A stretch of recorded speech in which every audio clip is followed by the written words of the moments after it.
Hello, Mike Kako, and good morning. Mahalo for joining us in person and online. I'm Senator Mike Gabbard, happy to be here today. And sorry I missed last month's meeting as I've been having some health issues, but I'm back at 100% now, actually maybe 98%, but it's close enough. I've served in the Senate since 2006, representing District 21, which is Kapolei, Makakilo, Kalailoa, Ponakaihale, portions of the Village, Eva, and Ko'olina. And FYI, our 2026 session begins on January 21st, and it will end on May 7th. So if you have any ideas on bills that you'd like to see me introduce, please send me an email.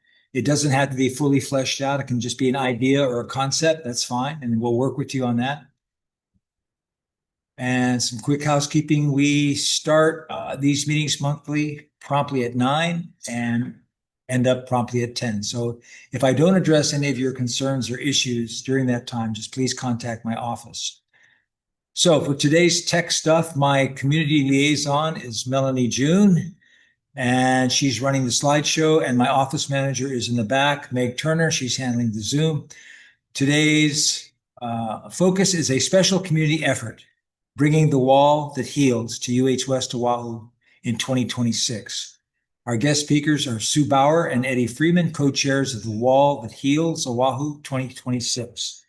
And they're leading the local host committee, coordinating volunteers, logistics, and community partnerships to welcome this powerful exhibit to our island. And by way of context, the Wall That Heals is a 3/4 scale replica of the Vietnam Veterans Memorial in DC. It's 375 feet long, 7.5 feet at its highest point, with 140 panels bearing the 58,281 names of those who made the ultimate sacrifice in Vietnam. It travels with a 53-foot mobile education center featuring exhibits like Hometown Heroes and the In Memory Honor Roll, connecting the national story to each host community. So now let me introduce our speakers. First is Eddie Freeman. Eddie has called Makakilo home for over 30 years after arriving on Oahu in 1975. He's a U.S. Marine and a Vietnam veteran. Eddie is married to our other speaker, Sue Bauer, and together they have one daughter who graduated from Kapolei High School and UH West Oʻahu. Eddie retired from the Department of Defense after 33 years of service. He's an active member of the Kailua Elks Lodge 2230, where he chairs the Veterans Committee. And Eddie's longstanding passion to bring the wall that heals to Oahu is finally coming to fruition this coming January 2026. And next, his lovely wife, Sue Bauer. Sue arrived in Hawaii 50 years ago in 1975 and has lived in Makakilo for the past 33 years, back when Kapolei did not even exist, when it was all covered by sugarcane. So she's a retired property manager and realtor with a background as a small business owner in the water sports industry. She serves as a volunteer trustee at Kailua Elks Lodge 2230 and works on the veterans and membership committees. Much of her current work focuses on domestic violence as well as teen and veterans homelessness. For Sue, the Wall That Heals is truly the project of a lifetime. So mahalo again to all of you for coming and supporting our veterans and their families. Please join me in welcoming Sue Bauer and Eddie Freeman, co-chairs of the Wall That Heals Oʻahu 2026. Eddie? Yeah, but you're going to be online here, so we want you to be on our Zoom attendees. Yeah.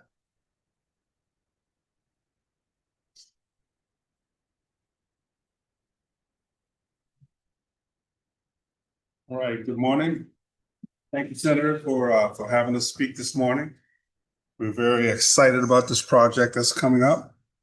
And we're looking for maximum participation from our volunteers. Well, let's see, he gave you a little history on me. And I'd like to add the fact that, have any of you been to the wall at all? How about that? No? You've only seen pictures of one gentleman there. Thank you, sir. It's an amazing piece of work to I guess I first went back there in the 90s to visit the wall, and it wasn't too exciting for me. It didn't have the oomph that I was looking for. But I went to Hilo to work the wall when it was here in 2024. And it was a totally different environment. I think somebody turned on the faucet about Vietnam from 1975. I left Vietnam in 1975. During the evacuation, I was with 463, the Marines helicopters. We did the evacuations out of Saigon. And so coming back here and actually seeing it again, and in a smaller, it's a replica, of course, 3/4 scale. It was a whole different thing. It touched me a different way. And from then on, I was upset that it didn't come to Oahu. It went to Maui. And from there, I made it my mission to, or should I say, we made it our mission to get the wall here on Oahu. So this has been about an 18-month process trying to do whatever they required us to do to get that wall here. And believe it or not, we're on track to get it here in January 12th. So with the help of the community here, we're hoping to get everybody involved in this because it is a meaningful thing. And I know everybody in this room knows someone, some family, some friend, some person that was in Vietnam and didn't make it back home. So this is a welcoming venture that we're putting out here, and we're looking forward to it. Okay, we're on the slides here. I'm not going past here. Okay, this is the trailer attached to the education center, the 53-foot trailer that carries all the information. When they open this trailer up, it's 50 by 30, and it has monitors. It has all the information about the war from the beginning up until 1975 and our departure.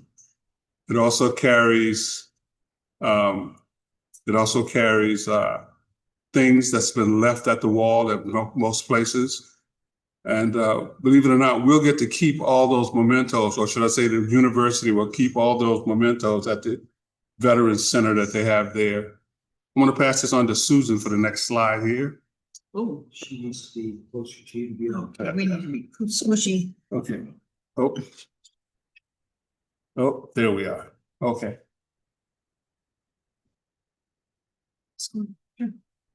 I'll go right there. Okay. This is the setup where they had in Hilo. When the wall gets opened up, the trailer, it comes in, it's wrapped on that Matson container that you just saw, on the Matson ship you just saw. Then they unwrap it and it's escorted.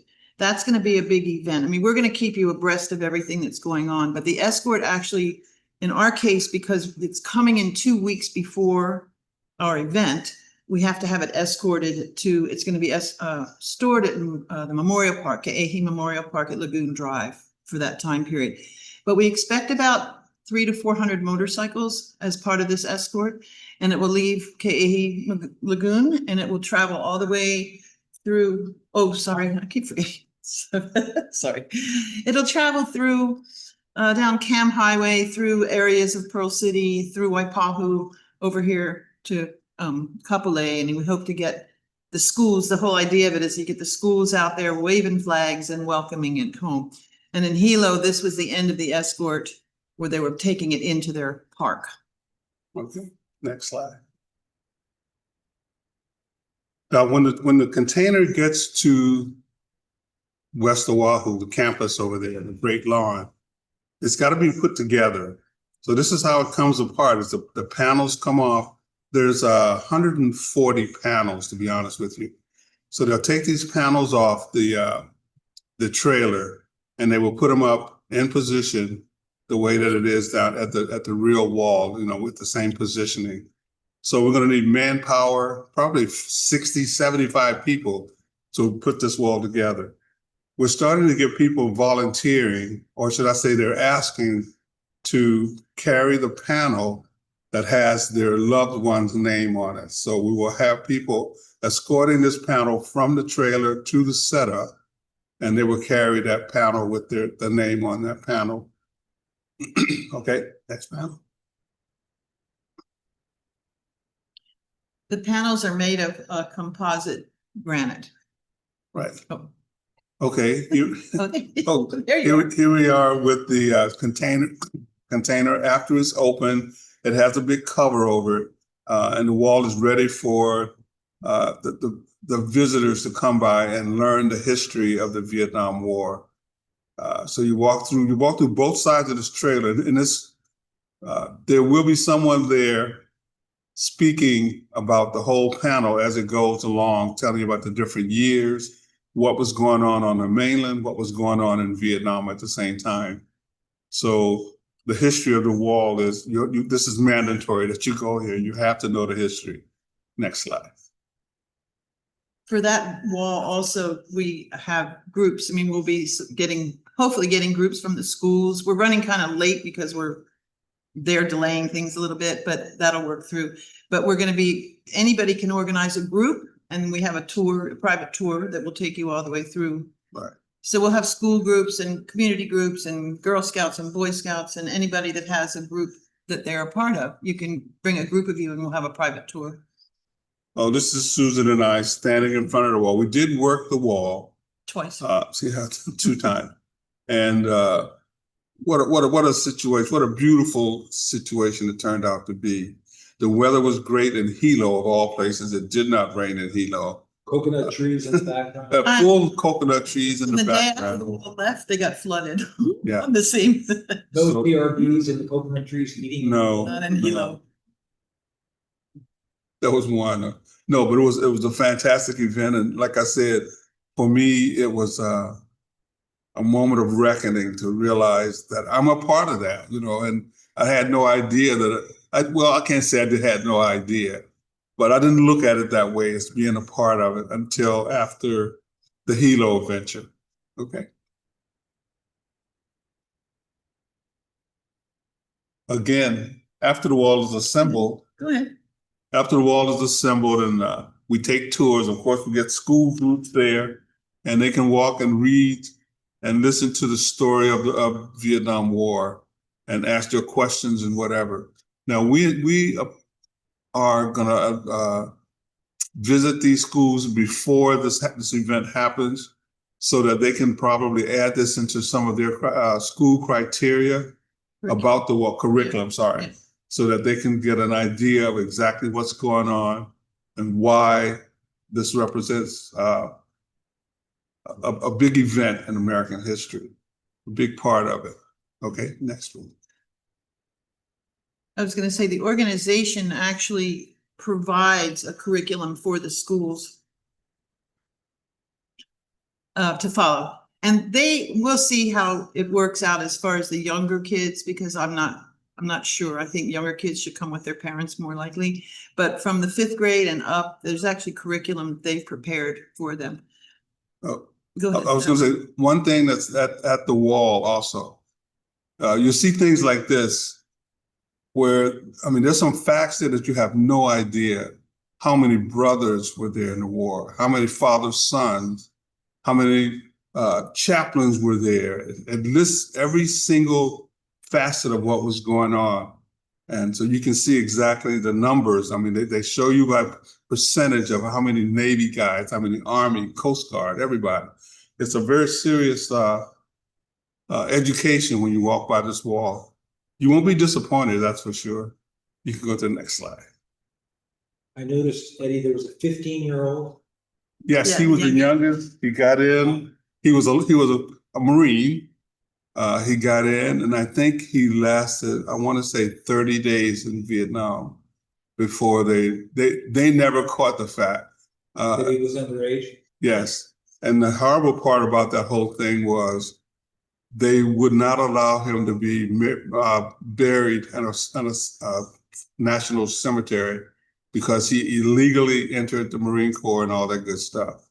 But since that day, there's been a couple changes and they've allowed his burial and they gave him all the recognition of a full-time service person. So that was a big change in that too. This one is meaningful to me. If you look at this chart, you can highlight where your birthday is. And this was with your draft number. And this is 1970. My number, I was born on October 5th. And if you scroll over and look at October 5th, my number was 028 24. So I was destined to do this thing. But anyway, I sort of tried to do a roundabout, and I avoided the draft by joining the Marine Corps. Little did I know I was putting myself right there at the same time that this was happening. And that's how I ended up in Vietnam. Okay. Yeah, you talk about it. Again, this is at the wall again. This shows the area of the conflict from the very top, the northern Vietnam, which I participated in also. You know, in 1973, during the prisoner release, one of the requirements was to remove the mines from the harbor in the Haiphong Harbor in Vietnam. So my squadron took on the mine sweeping task to remove the mines from the waters, which facilitated the release of the prison POWs from Vietnam.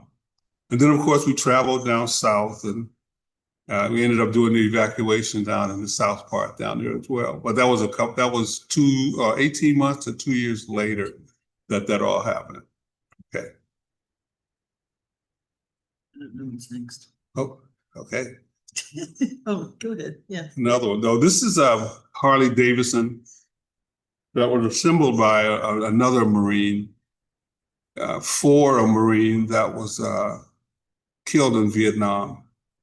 They vowed not to ride this motorcycle until everybody's accounted for. There's still another 1,500 people that are unaccounted for. Of course, here at Hickam, the agency that takes care of the identification and the locations and finding these remains is on Hickam. The DPAA is the acronym for their work. But from what I understand, I think they just had 4 more remains sent to Hickam from Vietnam that they're working on. And I'm thinking there's numbers.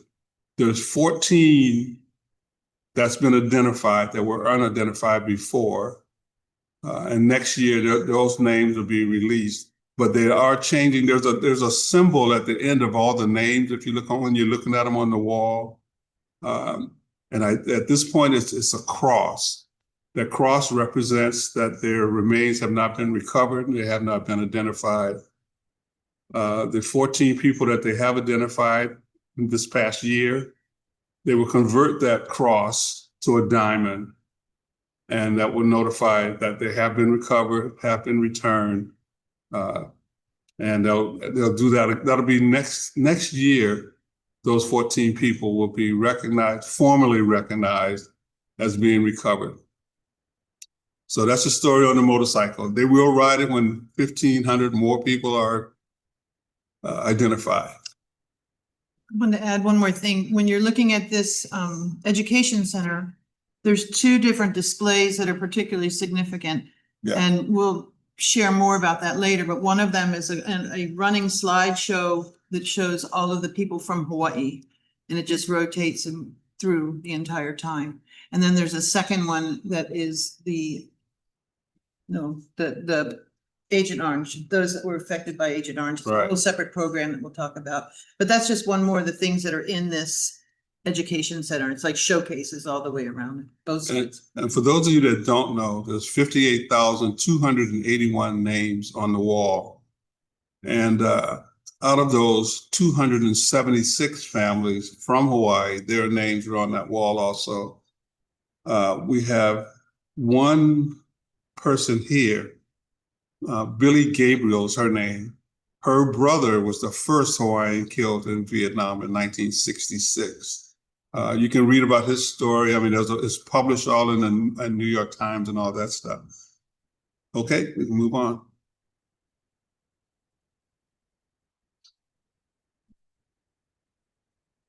No, got another slide? Yes. Are you seeing? No. I'm seeing Meg and I'm seeing, oh, I see, okay, original, okay, one more. I'm still looking at the motorcycle.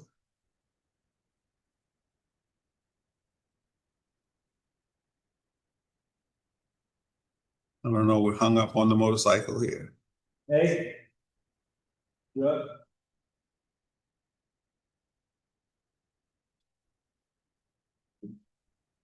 Okay, now for members that left Vietnam and subsequently died when they got back home due to Agent Orange PTSD, the 22 a day that commit suicides and things like that.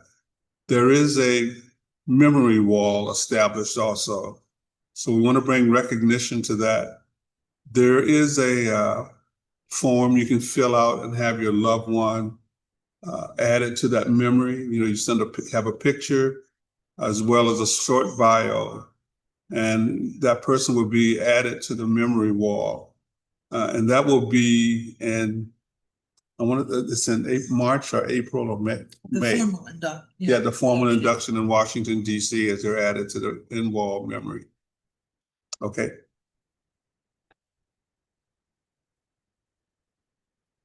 Yeah, this is, you can read what that has to say.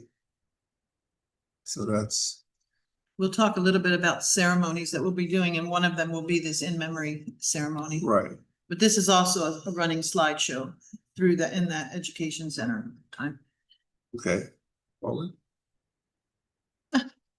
And there's Susan, again, they, you know, when you man, when you man the wall there, you're available to anybody that's coming to visit or search for a name on the wall. It's not easy to find the names on the wall if you have not had the training. But if I can learn how to find a name on the wall, anybody in this room can find a name on that wall, okay? So it's That's not how. alphabetical. Oh, no, it's not alphabetical. I'll put it this way. If you're looking at the apex of the wall itself, the right-hand corner, the right-hand panel Panel number 1 is the beginning of the war. And that first person on that list is the first person that died in the Vietnam War. And on the left side, it ends in 1975. And that person on the very bottom is the last person to die in Vietnam. So if you go from the very beginning, it takes you through the dates of all the deaths. And the way it's listed is the names that's on a particular line, no matter where they were in Vietnam, they all died on the same day. And I can't give you the exact numbers, but the very first panel, I want to say it was 500 people died the first panel. After that, it increased the number of people that died through the years, with 1968 being the heaviest loss that the U.S. suffered in Vietnam. I have 2 relatives on that wall, so I'll take that walk 2 times to take those panels out there myself. Okay.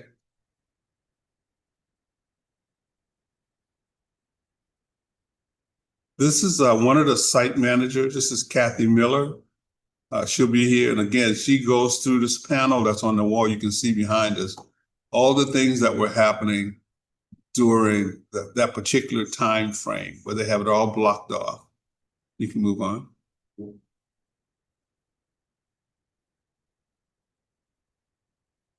Again, Kathy's at the apex, so you can see exactly how the panel is set up from, I want to say it's from, is that right to left? It starts in the way with the panel that she's standing in front of, and it goes all the way down to the end, and it comes back around, and it ends at the panel on the left. I can't point to it right. It ends at that panel, 1975, and that's the last name on it. And you can see some of the stuff that people leave, everything from cans of beer to cigarettes to cigars, and all these things become property of the wall itself. And again, they go into they'll be a part of the host memorabilia from the wall. So the Education Center at West Oʻahu, they're expanding their Veterans Center there. And so they will have possession of all this stuff so they can display it again. Okay, next. See those tea leaf lays across the top? That's something we're going to be looking for help. Oh, yeah. We need 385 feet of tea leaf lay. Yeah. In segments.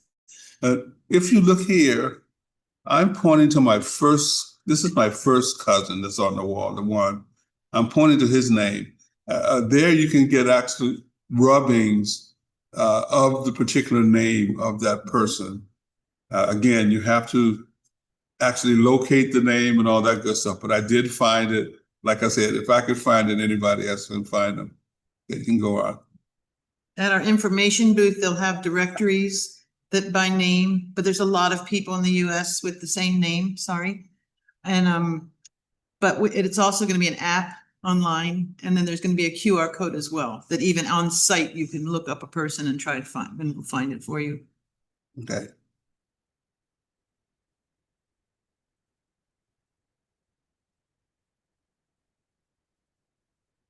We're good. Yep. That's the second name. This is the second name of my cousin. One died in 1965 and the other one died in 1968. And like I said, they're totally opposite on the panel. You can see how many people died in between. Carl Mercer, my cousin on my mother's side, he died in 1965. And then Gary Freeman died in 1968. And he's like behind me on 4 or 5 panels behind me. And the number of names that are in between them is unbelievable, the number of names. Okay. And see that lathe too? That's another thing we're going to be looking for volunteers. Yeah. You're throwing things There's out going to there. be lots of community volunteers for sure. Okay, we can move on. Next. Oh, And that's what the volunteers do. A lot of what the volunteers do. Once, especially with good knees, that my knees were better than they are. But we hand out papers, pencils, and you can do rubbings of your loved one's name on the wall. Okay. Next. Here you go. Okay, we're planning 4 ceremonies. Which we haven't really laid out totally, but that'll be coming out later. And we do set chairs out on the field, what they call the sacred circle that we're going to have at the wall. We'll set up chairs, we'll have speakers that come in and do this. Most of these are some prominent speakers. There's some people that, like I said, I don't know if you guys are aware, in Hawaii, we have one Medal of Honor winner that I'm aware of from the Marine Corps, and that's Sergeant Major Kellogg over in Kaneohe. So, he'll be there. We have some other, yes, of course, we have other dignitaries that speak as well. But I was just bringing it out that we do have some real live Hawaii heroes right here at home and stuff. We want to recognize them as well. Okay.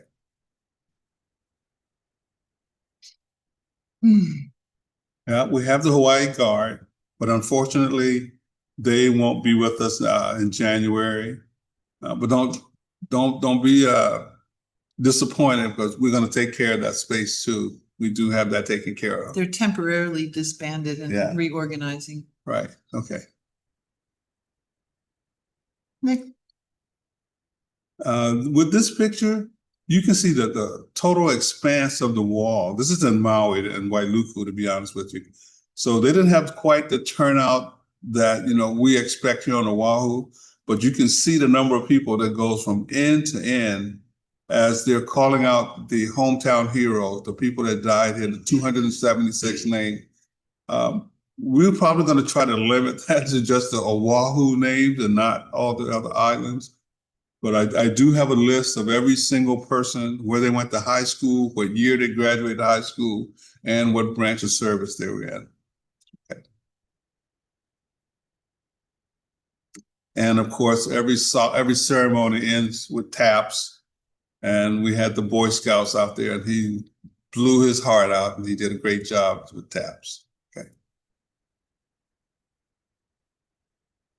This was a ceremony in Hilo, where we did some Hawaiian recognition of Hawaiian names. We had a protocol per Hawaii, you know, with the blessings and the that kind of thing. Okay, so are we on time, sir? Okay, thank you. Okay. So here, you can see what they have a bell. So they tolled the bell for each name that they read, which made it very personal to each person that was there.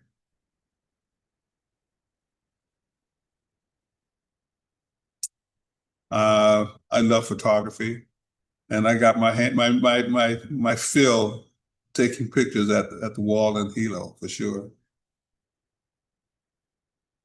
This is the one. I see it. We have several different ceremonies he alluded to that we will be having, and one of them is called In Memory, and this is the particular evening that they honored all of those that were lost after the war. And they have everybody in the entire audience that is there will either have an orange candle, or they use siloam sticks and things like that, and then they light up the entire wall in orange, and it's this incredible event. But everyone moves to the wall and then they read the names. It's pretty moving, but that's what this is when it's all in orange. Next, another shot. Yeah. Okay. And I think this is a great shot because I mean, it shows Hawaii. The wall was lit up. It's fascinating. People were just milling around, and they just couldn't get over what had just happened about the names and why the wall is orange and all that good stuff. But anyway, this was a great shot for that. It's a great shot. Okay. And this is going to be the end. I mean, when you're standing there on the field and the Old Glory's hanging down, and I think we had who was playing music at the end, but we did have music playing in the end, very solemn. I don't know if it was the drum and fife or it was the ladies with the bagpipes, one of the two, but it was quite an event for that too. And I think that's going to be the last picture, I think. Right.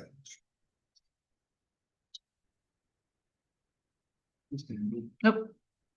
Yep. I'm gonna give, I'll be giving everybody a little flyer about the event, and just kind of stay tuned because the Senator Gabbard will be making a press release in sync with the Wall That Heals from DC, making their press release, and we're hoping Monday or Tuesday next week, maybe. Yeah. Any questions for me? Feel free. Yes, sir. Hang on, just hang on. Oh, Appreciate it. you. Hi, my name is Bob Crack. I'm a veteran. Came in 76 for 76. Yeah, I just want to say that I'm pretty good with organizing and administrative stuff. And, you know, we have the ROTC, junior ROTCs in almost every high school. I'm close to the ROTC down in all the services. And then also we have like a civil government control, which I'm part of here. You know, they may be interested in helping out somehow. So I don't know if you contacted them or not, but that's a good lead in. I'm willing to help. So I'll have contact with you, and then if there's something I can do, I can maybe do the administrative aspect of contacting people and going and speaking in high schools or whatever. I think it's a great thing. So I appreciate the work that you're doing. And, Thank you. have you had contact with organizations like that, or? Sir, we have quite a list, but I'm not turning down anyone that applies to be a volunteer to help us get this thing here. It's going to take like they say, it takes a village to raise a kid. It's taking more than a village to bring this thing together. And I'm not turning down anyone at all that wants to volunteer. And I think I've got time to be able to do Right. that with the administrative aspect. Okay. We very much appreciate that. Did you say January 12th? January 12th, yes, sir. It's a Tuesday. Pushed it back a day. We were trying to. Did I say June 10th? No, January. January 12th. But it was the 13th, and then they pushed it back a day, because I was trying to avoid the first day of school and trying to explain to them about the traffic on the first day of school and taking 400 motorcycles from town to here on the first day of school. Yeah. And they're saying, oh no, we're gonna do it that way. But what I was gonna say is we have all these folks we want to contact, and we were trying to lay low until the press release was Right. made. And that Right. was why, because we didn't want to make promises we couldn't make. But we definitely want the ROTC and some I'm good at this. drill, all of that. Okay. So Thank we you. definitely. Thank you. Anyone else? Yes, sir. Want to know what the date is, just before the date for. Twelfth The of 12th of January. Yes, we're gonna give you a flyer that you can have. It has the dates listed on there and everything like that, and contact numbers if you want to contact us for any reason about what's going on. At UH West Oʻahu. At UH West Oʻahu, the great lawn on there, yes. Oh, okay. Beg your pardon? Well, the timing of it needs to be involved. And so from the time you first met out, it was carried out, what was open. So it would be, the escort would be the 12th of January, and that would probably occur, we're trying to get it in midday range, so we're not wait in the traffic, because we do have to all the way around. And then it will probably arrive at school that afternoon, and the actual assembly will start from the 13th, and then it'll be open. They say by around 2 o'clock in the afternoon, and we go. Not fully assembled, we go to the. And then the next day, in the morning, we'll have our OB ceremony, that would be a daytime, about 2 daytime ceremonies of tonight. Right. But you'll get everything. We have to lay low for now. Anyone else? Okay. I just need this to be because our website is coming, our website is probably gonna be up. But in the meantime, feel free to get it. Thank you to Eddie and Susan. Please. All right, thank you, guys. Yeah, that's very good. Yeah. Thank you, I appreciate you, Williamson. Thank you. Thank you so much. Thank you. Go,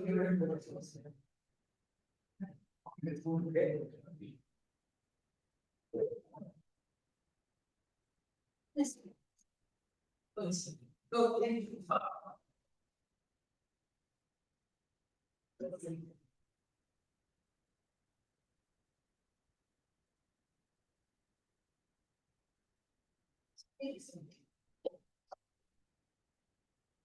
Okay, so need this mic here.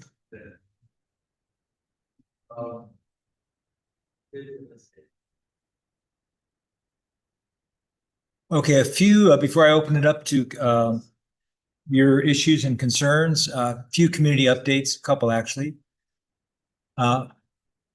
First one I want to mention is a hot topic, especially if you live in Makakilo, Eddie. You're Makakilo. Especially for those who live in Makakilo, you have a special announcement here. Well, it's not too special. It has to do with the Makakilo Drive Extension. This been on the project that's been postponed for so many years. But Makakilo has over 20,000 residents, and so one way in, one way out. We've been working to try to get that extension built. It's a city and county project. I won't go into all the history of the things that are the delays, et cetera. But it would connect it with the north-south road. And so as most of us know, it's been in limbo for years. So the first issue is the cost. It's the estimate of the cost now is like $100 million. And so the money will not be allocated at the federal level until it's on the TIP. That's the Transportation Improvement Program. It is not on there now. Number two, the project would have significant impacts. There are historical sites there that are an issue, so we have to deal with the cultural issues that surround that. Number three, the environmental assessment. It was supposed to be done this summer. Well, guess what? It did not happen. The last one that was done was in 2009. That's why they need a current one, right? 16 years later, they need the current one.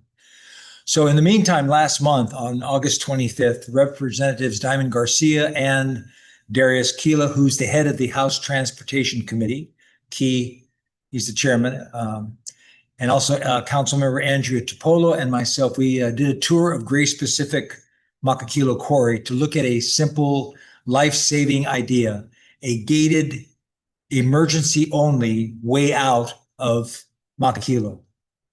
Okay.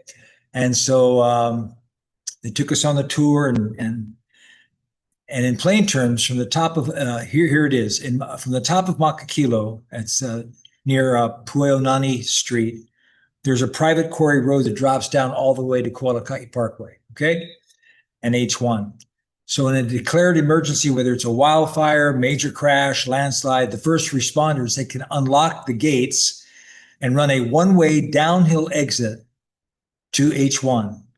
And so they're working out right now who gives the go-ahead to do that, what qualifies as an emergency, the basics like cones, signage, speed control, et cetera.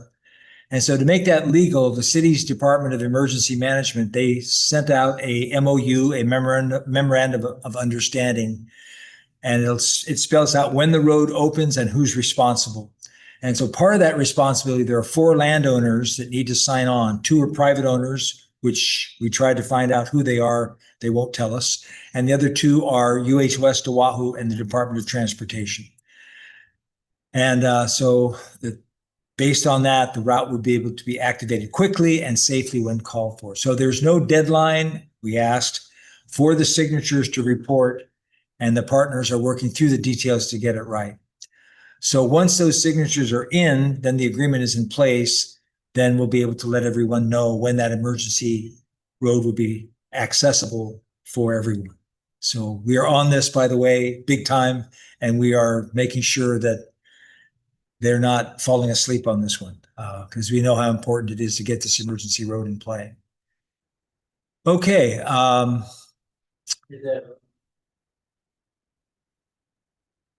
You know, I was on the road. I don't believe so. No, I don't think so. That's not part of the plan, but I'll double check on that. Yeah. And secondly, do you have this, the Leiwili development? This is the development across from Walmart that have some interest by the community. So quick, yes. Okay, yeah, okay, good. Quick housing update for that right there by the Veterans Home across from the Walmart at Farrington and Fort Barrett. So you might remember that we had a guy, Chris Flaherty, who was here last year, that gave us an update. And the big picture is it's about 900 affordable units, homes in phases, mostly rentals with some for sale townhomes, and about 95,000 square feet of neighborhood retail. This first phase is about 344 affordable homes in 2 mid-rise buildings.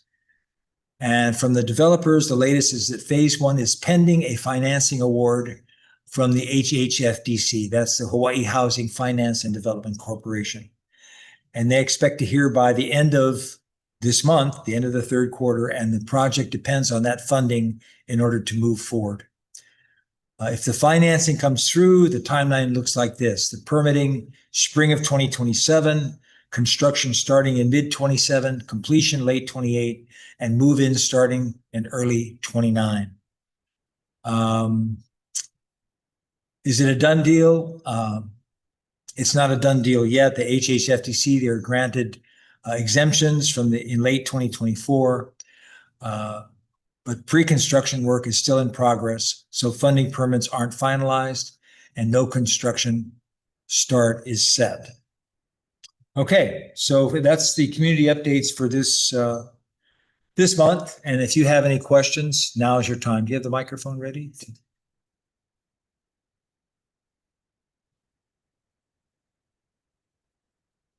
Any questions, concerns, issues that you would like to bring up now? Yes, well, let's go with her first. I'm Kapolei, and you were just talking about right now, member of the deal, I know that's part of the 5-year strategic plan. that they have to take over that lot in HHFPC. And those are concerns that I have because as a member in our Village of Kapolei, I've gone through that 5-year strategic plan. And nothing seems to be rolling on the end of the field. And there's not a lot of transparency on how it's gonna affect the other members in terms of cost to maintain key facilities.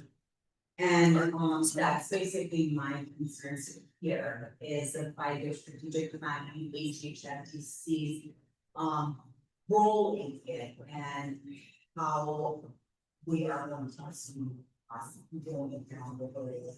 I did reach out to Mr. King, the liaison for Governor Green, addressing some of my concerns, but I just wanted to utilize this time to put it on your radar as far as the financing on there and what when the project is set and done, how it's gonna affect everything around. Because that is part of the project that the VOP is trying to assume its roles and responsibilities as this. Okay. It's definitely on my radar. And so let's just keep continuing to work on this and then we will definitely communicate with you in terms of what's going on and updates. So thank you very much. Yeah. Okay. Anyone else? Eddie, you're next. You need a microphone over here. Mel?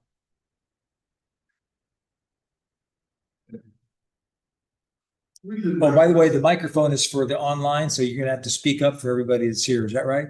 Okay. We've been residents of over 30 years.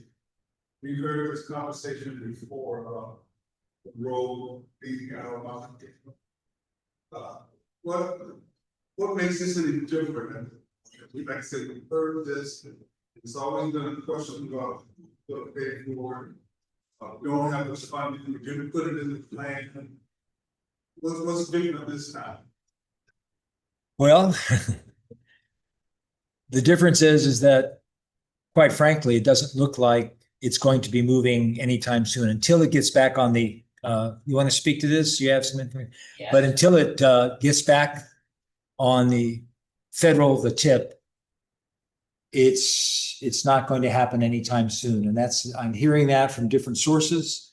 And there are just other different things that need to happen before it actually gets moving again. It's going to take a while. That's all I can say. At this point, yeah. The cost, I think, as I mentioned, the latest estimate is $100 million. You know, it's, yeah. But also, there was an attempt last session to move it from city and county over to the state. The bill did not pass. And so, yeah, but, yeah, right, exactly. Yes. Arts Bill, sitting on the Community Association Board, Upper Makakilo. And we got a tour of that road. May. And there was no notification to the public as far as I know that access was even available until just now. And how are they going to tell everybody that road's there? For the emergency road? Yeah. Oh, yeah.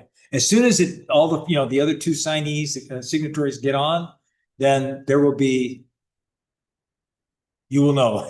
I'm sure it'll be on the news and there'll be all kinds, you'll hear it from very many sources. We'll get the word out. Yeah. When you have that many people living in one place and it's one way in and one way out, and what to speak of the wildfires that are happening in Kunia and who knows, right? So this is a top priority. So stay tuned. Yeah. As he said, no, it's not. You keep telling us they're gonna do it, but you don't. Well, yeah, yeah. I mean, I was talking about the emergency road as far as getting that in. Or the extension, either way. Yeah, yeah. You keep saying they're gonna do it. Yep, yep, yep. Yeah.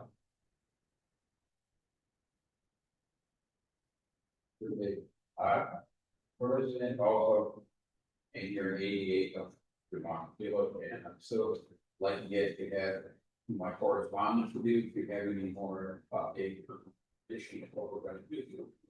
Safety, Makakilo Drive. You've got no crosswalk that's going on there. I've addressed this to you and I've addressed it to the papers, which you put in. Be a good guy that I know of a couple. I watch parents who were kids running $20 trying to cross the street, along market. Didn't have those. The longer have those. What we can do to make the traffic feasible, because everybody uses it as a drag strip. Unfortunately, I taught my kid, he was back prior to 1990, and he got a ticket. He didn't know that I found out about it. And that I made him pay for it. But just it's out of control, and it's not multi during the day, because at 9 times something, 2 o'clock in the morning, people are rude, like loud music, their mufflers are illegal, going up and down the street, it's you can enjoy it, the way people are. 2 o'clock in the morning. Is there any update or who I could contact that gets there about any funds? No updates at this point, but if you keep in contact with my office, I've got a very good relationship with the director of DOT, and as well as also on the city and county side. And so, and quite frankly, that's the way, although there are exceptions, when you have a big project like the extension from Makakilo Drive, is just keep putting pressure on the agencies to get this whatever done, right? Well, And you never give up. I mean, that's the point. You sent me an update, but I work on now, Right. and I'm sad at that. Yeah. But probably having a lot of trouble with is there any other way for me as a citizen, instead of keep bothering you, because maybe you don't have the update, who I could contact, say, in the traffic division, find out what their, because it seems that that's where it should go.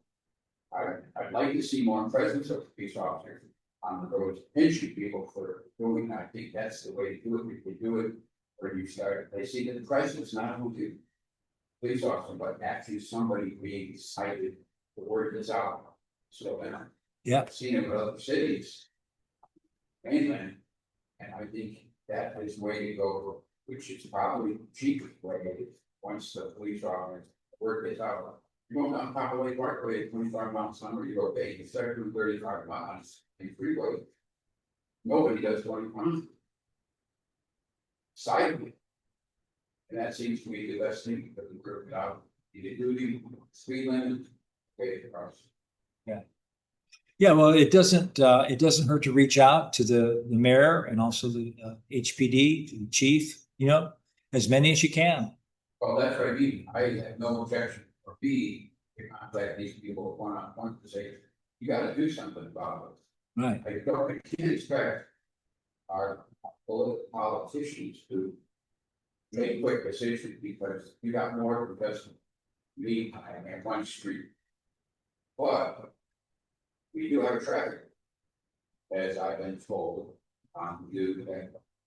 who can we contact there? I have no objection to go walking down to that police department and say, hey, this is going on. I think I want to see safety. I don't want to see people die. We actually have the contact information for the district speaking, their nature, we can give to you. Okay. I can send it. Contact us. Yeah. And they would definitely help out in traffic divisions. Okay, you already got my son, I tell you. Yes. Okay. We just sent off.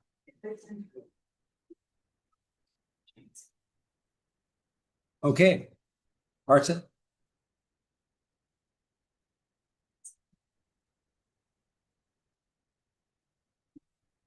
Could you get a sandwich board saying where you're gonna be? Go across the street. I'm sorry, you gotta speak up. Could you get a sandwich board saying you have an arrow, so we can know where you are? Because we want it all over this place, don't we? Which is why we came in late. Yeah, I noticed that because we know this is our first time ever meeting in this thing over how many years we've been having these meetings, and usually we have, the smaller room, and yeah, we will definitely have that. Okay. We used to have a sandwich board over at the high school, and then it disappeared, so we've got to get another one. Yeah, make it easier instead of going through the maze, yeah. Time for a subject change. Okay, Shrimp from South Korea has been recalled because of contaminated radioactive cesium-157. I'm sorry, you got to speak up. Shrimp. Shrimp, South Korea okay, are being recalled because of radioactive contamination from Fukushima. Is there anything in the state of Hawaii that is monitoring that contamination? Is there anything that's what? Is Hawaii looking for that radioactive contamination in our sea? It's a good question. I'm not sure. We'll definitely look into that. Definitely look into that and we'll get back to you.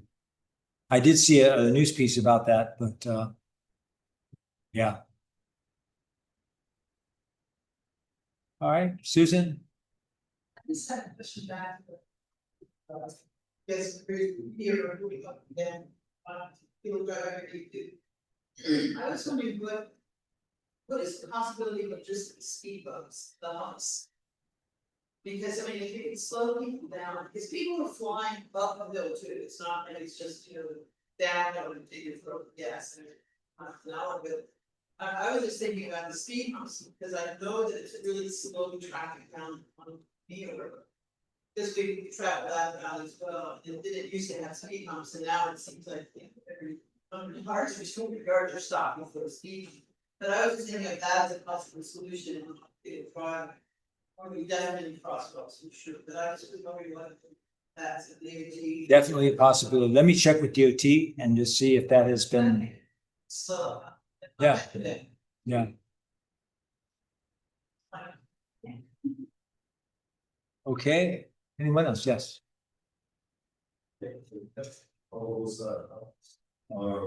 Question around Sierra. Did you already know that? I can't even. Question around. Oh, okay, CRBs, yeah. I know the news, last fall, they had solution exposed at $300 per tree, they were rejecting trees, but who knows what they really say, but. Is the state still open for solutions? Yes. We might have a solution for that, we do some research on that, but I just haven't been able to reach out to them, but it seems like they got a close line when it comes to what they want. You're reaching out to me. I'm the chair of the Agriculture Environment Committee. In January, when we start, it'll be my 10th year, and CRBs are at the top of my list. A few weeks ago, I was invited to go with a team of department heads from DLNR, Department of Health, all the Department of Agriculture. It's called Department of Agriculture and Biosecurity. One of the things we did last session was we combined them because we're taking it more seriously now. And it has its own, it's called DAB now, Department of Agriculture and Biosecurity. So we went down to New Zealand because New Zealand sets the gold standard for biosecurity. And we learned a hell of a lot down there from those folks, what they're doing. And so we are definitely open to anything that will help do something about CRBs. Yeah. The solution that they propose and activate, still with those for that, or the number of trees that have been treated that are not ready about legal anymore. Is there any data collected so far? Not yet. That's why, yeah, we're wide open. So yeah, please keep in touch with my office, okay? All right, thank you very much. All right. That's it, folks. Thank you very much for coming. Appreciate it. Stay in touch with my office and have a good weekend. Aloha.